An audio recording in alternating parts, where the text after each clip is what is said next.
এত শুকিয়ে গেছো কেন? খুব চাপ যাচ্ছে নাকি? পড়াশোনা মানেই তো চাপ, এর চেয়ে বাটপারি করা সহজ। তোমার চেঞ্জ দেখে কিন্তু ভালো লাগছে। ফাইনালি একটা সুস্থ জীবন পেলে। মাঝে যখন তোমার কোনো খোঁজই পাচ্ছিলাম না, খুবই টেনশন লাগতো। তুমি যার ভেতর দিয়ে গেছো, অন্য কেউ হলে চাপ নিতে পারতো কিনা কে জানে। মাঝে মাঝে মনে হতো পাগল টাগল হয়ে গেলে নাকি। ওসব এখন আর আমার মাথায় নেই, ওসব কিছুই এখন আর মনে নেই একদম। নামদো এখন কি করছে?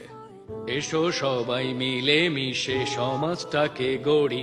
সবাইকে সাদর সম্ভাষণ জানাই আজকের এই সেমিনারে। আজকের আলোচ্য বিষয় সুন্দর একটি রাষ্ট্র গড়ায় আমাদের নাগরিকদের ভূমিকা। আমার স্পেশাল লেকচারে আমি জাস্ট 5টা পয়েন্টের উপরে আলোকপাত করব, যার প্রথমটি হলো রাষ্ট্রীয় ট্যাক্সের ব্যাপারে আমাদের দৃষ্টিভঙ্গি। যদিও এই শব্দটা মানে দৃষ্টিভঙ্গি শব্দটা নিয়ে আমার একটু আপত্তি আছে। এই শব্দটা একটু শুনতে কাঠখোট্টা লাগে, কিন্তু ভয় নেই, আমি খুব সিম্পলি আপনাদের সবাইকে ব্যাপারটা বলবো। আশা করি সবাই শুনবেন। পুরো লেকচারটা আপনাদের মনে থাকবে না, সেজন্য লিখে রাখবেন। কোথায়? আপনাদের হৃদয়ে। ট্যাক্সকে আমরা রাষ্ট্রের সংসার খরচ বলতে পারি। আপনাদের বাসার তেল ঝাল পেঁয়াজ কোত্থেকে আসে? আপনাদের স্যালারি থেকে বা ব্যবসার প্রফিট থেকে। এখন যদি আপনার এক মাসে কোনো টাকা পয়সা ইনকাম না হয়, হয়তো সেভিংস দিয়ে চলতে পারবেন, চলে যাবে, কিন্তু কতদিন চলবে? 1 মাস? 1 বছর?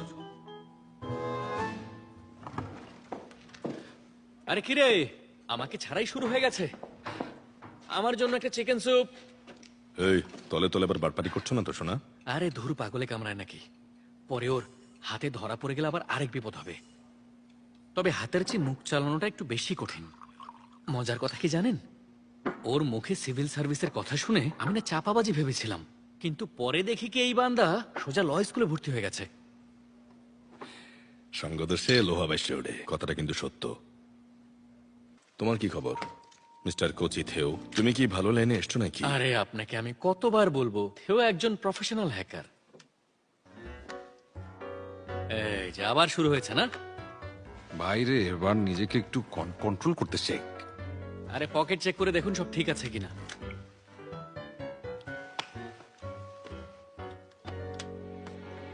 ও শিট। আরে বাপরে, এই ওকে তো পুরস্কার দেওয়া দরকার।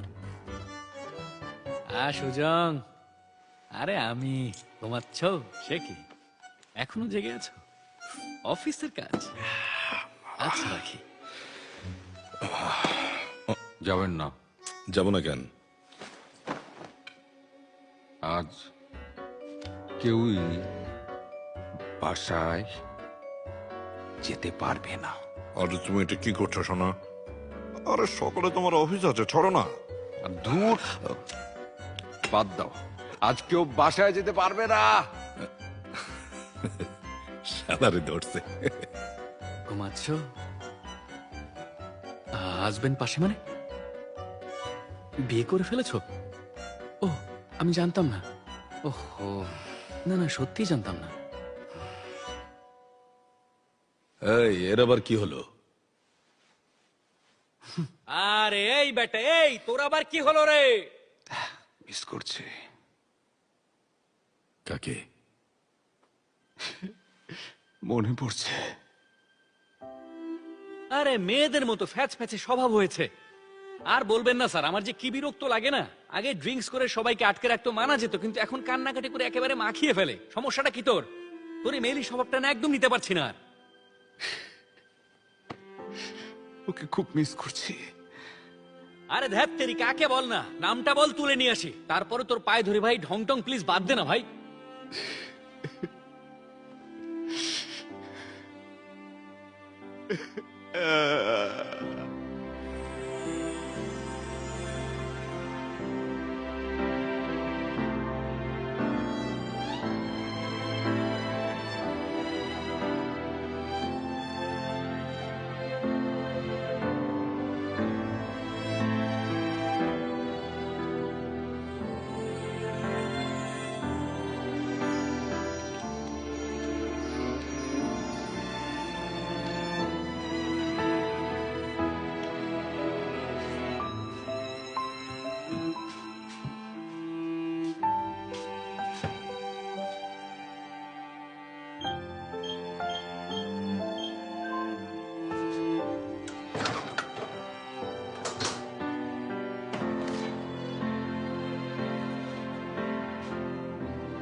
জুনজাই কেন যেন বেশ বদলে গেছে, কেমন জানি হয়ে গেছে।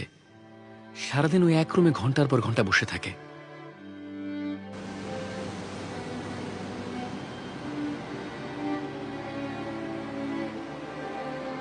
সূর্যোদয়ের সময় সাগর পাড়ে চলে যায়, আবার কেন জানি না সূর্যাস্তের সময় হলো দৌড় দেয়।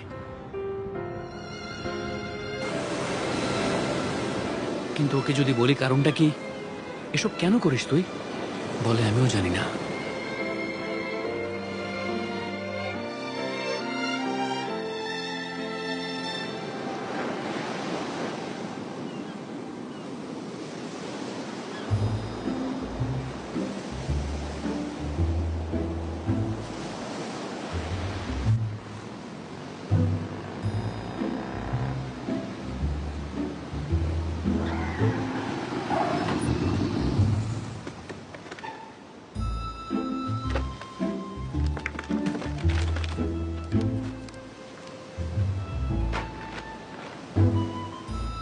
প্রোডাক্ট এখানে রেখে গেলাম, কিন্তু পরে আমাকে দোষ দেবেন না।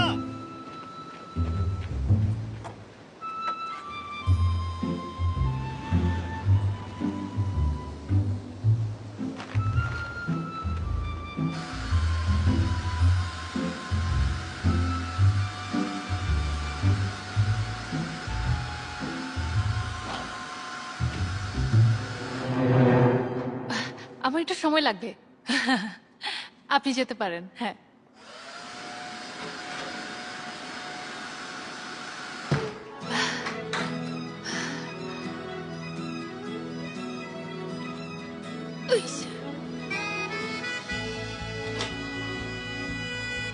এই তো আমি রেডি।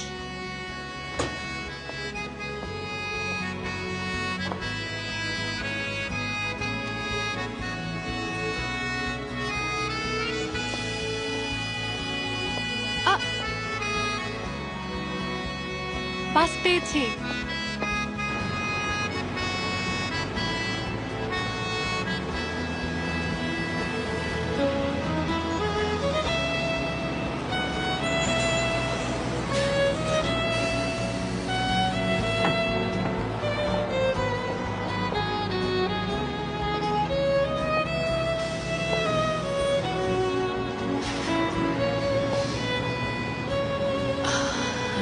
সে একই ঘ্রাণ, সে একই ব্যস্ততা, সব আগের মতোই আছে।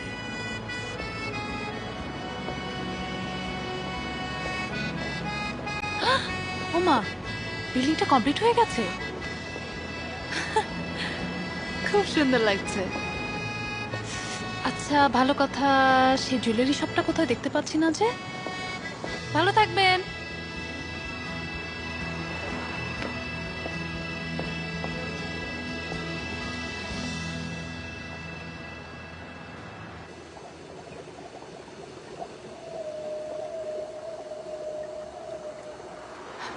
কোত্থেকে এসেছো? কে তুমি? কোন সমুদ্র থেকে এসেছো? তুমি কি করে জানলে? এই, উত্তর দাও, প্রশ্ন তো আমি করেছি। জেজু দ্বীপ থেকে এসেছি। জেজু দ্বীপ থেকে 10 মাইল দূরে আমি থাকি। এখানে কি করছো তুমি? খাবে কিছু? কিছু লাগবে নাকি?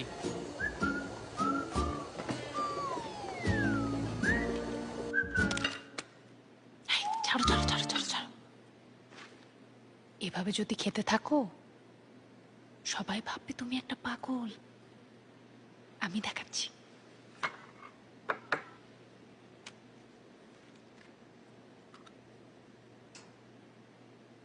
হ্যাঁ, আমিও পারি, কয়েকবার দেখেছি। এখানে কেন এসেছো? একটা ছেলের সাথে দেখা করতে। ছেলেটার সাথে আমার 2 মাস আগে মারাদো দ্বীপে দেখা হয়েছিল। ও আমাকে বলেছিল ও নাকি সোল শহরে থাকে, তাই চলে এলাম। বেশি দিন লাগেনি, মাত্র 15 দিন সাঁতার কেটেই চলে এসেছি। ও কি তোমাকে আসতে বলেছে? তোমাকে ভালোবাসে? ও আমাকে আসলে এখনো ওরকম কিছু বলেনি। হ্যাঁ, সে একই কাহিনী। তোমাদের ভিতর যদি কিছু নাই থাকে তাহলে এখানে এসেছো কেন বুঝলাম না তো। তুমি কি অক্টোপাসের মতো বোকা নাকি? হ্যাঁ, তুমি জানো আমরা জলপরীরা মাটিতে উঠে আসলে আমাদের হার্ট আস্তে আস্তে শক্ত হয়ে যায়। তাই নাকি? আরে হ্যাঁ, পানিতে থাকলে আমাদের হার্ট ঠিকঠাক থাকবে, কিন্তু মাটিতে উঠলেই তো বিপদ। তবে হ্যাঁ, এখানে যদি তোমার হার্ট ঠিকঠাক রাখতে চাও তাহলে একটা উপায় আছে। তুমি যে ছেলেটাকে ভালোবাসবে তার ভালোবাসাও তোমাকে পেতে হবে। কিন্তু ও কি তোমাকে ভালোবাসবে? যদি দেখা হয়ে যায় তাহলে হয়তো আমাকে ভালোবাসতেও পারে, কিন্তু ওর ফোন নাম্বার নেই, তাই দেখা হচ্ছে না। আচ্ছা, তাহলে তুমি পেট ভরে খেয়ে নাও, তারপর দেরি না করে সোজা তোমার সমুদ্রে চলে যাও। আচ্ছা, তুমিও কি কারোর সাথে দেখা করতে এসেছো? বয়ফ্রেন্ডের সাথে। আর আমার বয়ফ্রেন্ড আমাকে পাগলের মতো ভালোবাসে, এই জন্যই আমার হার্টের কোনো সমস্যা হয় না। সমুদ্রে ফিরে গিয়েছিলে কেন? সত্যি কথা বলতে আমার হার্টে একটা গুলি লেগেছিল, তাই। তোমাকে কি গুলি করেছিল?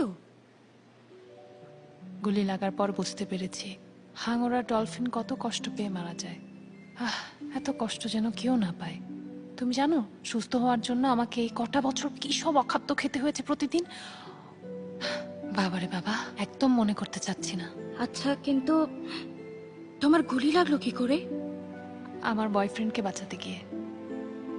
তবে মানুষটা বেঁচে আছে, এটাই অনেক। তোমার বয়ফ্রেন্ড কোথায়? তুমি এসেছো ও জানে?